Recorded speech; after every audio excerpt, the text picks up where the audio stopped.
आज की इस रोमांचक कहानी में आप सबका स्वागत है। मेरा नाम शिखा है और मेरी उम्र 25 साल है। मैं एक शादीशुदा औरत हूँ। मेरे पति का नाम आकाश है और वो एक प्राइवेट कंपनी में नौकरी करते हैं। हमारी शादी को लगभग 3 साल हो गए हैं, लेकिन अभी तक हमारे कोई भी बच्चा नहीं हुआ है। हमारे परिवार में मैं, मेरे पति और मेरे सास ससुर रहते हैं। हम सब अपनी जिंदगी में बहुत खुश थे और सब एक दूसरे के साथ बहुत ही हंसी खुशी से रहते थे। पर अचानक हमारी खुशियों को किसी की बुरी नजर लग गई। दरअसल हुआ ये था कि मेरी सासू माँ का एक एक्सीडेंट में निधन हो गया, जिस वजह से हमारे पूरे घर में शोक की लहर छा गई थी। सासू माँ की मौत के बाद हम सभी अंदर से टूट चुके थे। हमारे ऊपर तो जैसे दुखों का पहाड़ ही टूट पड़ा था। सासू माँ की मौत के बाद मेरे ससुर जी बहुत ज्यादा दुखी रहने लगे थे। मैं जब भी मेरे ससुर जी को देखती थी तो वो अकेले में बैठे बैठे रो रहे होते थे और सासू माँ को याद कर रहे होते थे। मैं और मेरे पति ससुर जी की इस हालत को देखकर बहुत ज्यादा दुखी हो जाते थे। हम यही सोचते थे कि काश सासू माँ जिंदा होती तो ससुर जी की यह हालत नहीं होती। मैंने और आकाश ने उन्हें बहुत समझाया था कि आप ऐसे मत करो, आप घर के बड़े हो, अगर आप ही टूट जाओगे तो फिर हमारा क्या होगा। हमारे समझाने के कुछ वक्त बाद तक तो वह ठीक रहते थे, लेकिन अकेले में फिर वो वैसे ही हो जाते थे। इसी तरह 6 महीने बीत गए थे, लेकिन ससुर जी का अपनी पत्नी को भुला पाना बहुत ही मुश्किल लग रहा था। फिर कुछ समय के लिए हमने ससुर जी को हमारी कोलकाता वाली ननद के पास भेज दिया। डॉक्टर भी हमेशा से यही बताते हैं कि अगर हम घटनास्थल वाली जगह से दूर हो जाते हैं तो घटी हुई घटना कुछ पल के लिए हम भूल जाते हैं। मेरे ससुर जी करीब 2 महीने तक कोलकाता में रहे, पर जब वह वापस आए तब भी हमें उनमें कोई बदलाव नहीं दिख रहा था। उनमें वैसे तो कोई बदलाव नहीं आया था, पर हाँ, मैंने उनके व्यवहार में एक अजीब सी बात नोटिस की थी, वो बता दूं। लेकिन फिर से मेरे दिमाग में यही आया कि अगर वह मेरी बात पर भरोसा ही नहीं करेंगे तो फिर मैं क्या करूंगी। यही सोचकर मैं रात भर जागती रही और मुझे नींद ही नहीं आई। मैं अंदर से बहुत परेशान थी, क्योंकि इतने दिनों से जो कुछ भी हो रहा था वह बहुत ही अजीब था। मेरे पति ने मुझे प्यार करने के लिए कहा, लेकिन मैंने कहा आज मेरा मूड नहीं है, और इतना कहकर मैं उनकी तरफ पीठ करके सो गई। मेरी सारी रात जागते हुए ही निकल गई और दूसरे दिन मेरे पति को शहर से बाहर किसी काम के लिए जाना था। वह 5 दिनों के लिए एक मीटिंग में जाने वाले थे। मैंने उनका बैग लगाया और उनका टिफिन भी तैयार कर दिया। थोड़ी देर बाद मेरे पति अपने काम के लिए निकल गए। अब घर पर मैं और ससुर जी अकेले ही थे। मैं तो डर से कांप रही थी। मेरा तो एक एक पल सदियों जैसा गुजर रहा था। मैंने पूरे दिन घर का काम किया और सारा काम निपटा के अपने कमरे में आ गई। पिछली रात को मुझे नींद नहीं आने के कारण अब नींद ने अपना घेरा डालना शुरू कर दिया था। नींद के मारे मेरी आंखें अपने आप बंद हो रही थीं। दिन के 4 बज रहे थे। मुझे पता ही नहीं चला कि कब मेरी आंखें बंद हो गईं और मैं गहरी नींद में चली गई।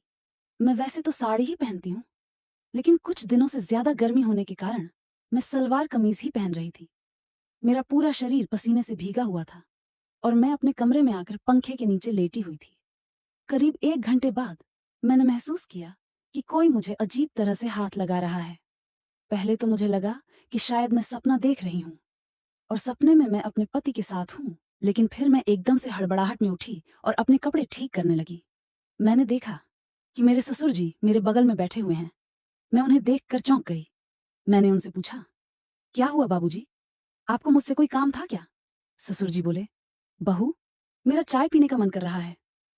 मैंने तुम्हें बहुत बार आवाजें लगाई, पर शायद तुमने सुना ही नहीं, इसीलिए मैं खुद ही तुम्हारे कमरे में आ गया। यहाँ मैंने देखा कि तुम आराम से सोई हुई हो, तो मैंने सोचा कि सोई हुई बहू को क्यों उठाना, मैं खुद ही चाय बना लेता हूँ। पर इतने में तुम जाग गई। इन शब्दों में ससुर जी ने अपनी सफाई दी तो मैं झट से बेड से नीचे उतरी।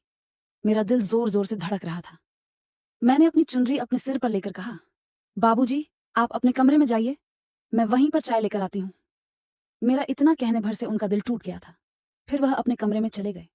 करीब 15 मिनट बाद मैं उनके कमरे में एक कप चाय लेकर गई। मैं उनके कमरे में गई तो मैंने अंदर जाकर देखा कि ससुर जी अपने कमरे में बैठकर रो रहे थे। मैंने पूछा, क्या हुआ बाबूजी, आप रो क्यों रहे हो? कोई दिक्कत है क्या? अगर आपकी तबीयत खराब हो तो मैं तुरंत डॉक्टर को फोन कर दूं। वो बोले, नहीं बहू, ऐसा कुछ नहीं है। बस आज मुझे तेरी सासू माँ की बहुत याद आ रही है। मुझे आज उसकी बहुत कमी खल रही है। जब से वो चली गई है तब से मुझे समझ ही नहीं आता है कि मैं किससे अपने मन की बात कहूँ। मैं भी एक इंसान हूँ और मेरी भी कुछ ख्वाहिशें हैं। मेरा भी दिल करता है कि मैं अपने दिल की सारी बातें किसी से कहूँ। अब मैं बच्ची तो नहीं थी जो मैं उनके इशारे को ना समझूं। मैं समझ रही थी कि वह किस बारे में बात कर रहे हैं। फिर भी मैं उनके पास गई और मैंने उनसे कहा, बाबूजी, आप चिंता मत कीजिए, सब ठीक हो जाएगा, और अगर आपको कोई बात करनी हुआ करे तो आप मुझसे कर लिया करो। मैंने इतना कहा ही था कि वह मुझे गले लगाकर रोने लगे। मुझे बहुत ही अजीब लग रहा था और मेरे मन में तरह तरह के ख्याल आ रहे थे, पर फिर भी मुझे उन पर बहुत दया आ रही थी। और ससुर जी की इतनी उम्र भी हो चुकी थी कि हम उनकी दोबारा शादी भी नहीं कर सकते थे।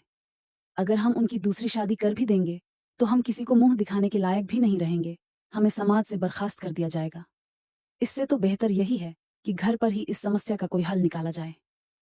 एक बार तो मेरे मन में आया कि अगर मैं ही ससुर जी को खुश कर दूं तो किसी को पता भी नहीं चलेगा और घर की बात घर में ही रहेगी। मैंने दिल पर पत्थर रखकर उनका न्योता मन ही मन कबूल कर लिया था। फिर मैंने उन्हें नहाने को कहा और उनके कपड़े वगैरह निकालकर उनको दे दिए। थोड़ी देर बाद वह नहाकर वापस आ गए। उन्होंने बनियान और नीचे टॉवल धोती की तरह लपेटा हुआ था। वह मुझे देखकर थोड़ा सा मुस्कुराए और मैं भी उनकी इस हरकत से हल्का सा मुस्कुरा पड़ी थी। फिर अगले दिन जब मैं सुबह की चाय देने उनके कमरे में गई तो मैंने देखा कि वह शायद तौलिए को लपेट कर ही सो गए थे। मैंने हल्के से दरवाजे को धक्का दिया तो दरवाजा पहले से ही खुला हुआ था और ससुर जी बनियान पहनकर सो रहे थे। उनकी इस हरकत से मुझे गुस्सा तो बहुत आया, लेकिन मैंने उनसे कुछ कहा नहीं और चाय देकर वापस किचन में आ गई। करीब 1 घंटे बाद वह किचन में आए और मुझसे बोले, बहू, जरा तेल गुनगुना करके मेरे कमरे में ले आओ और मेरे सिर और बदन की मालिश कर दो।